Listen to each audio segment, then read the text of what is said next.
మోహన మురళి గానము వినగా తహతహలాడుతూ తరుణులు రాగా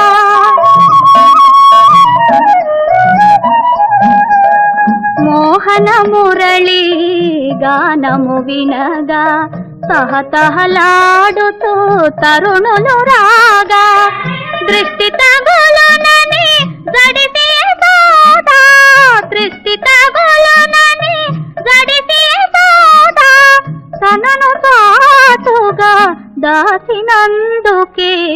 కలిగిన వేళనే చూడాలి గోకుల కృష్ణుని అందాలు అలిగిన వేళనే చూడాలి।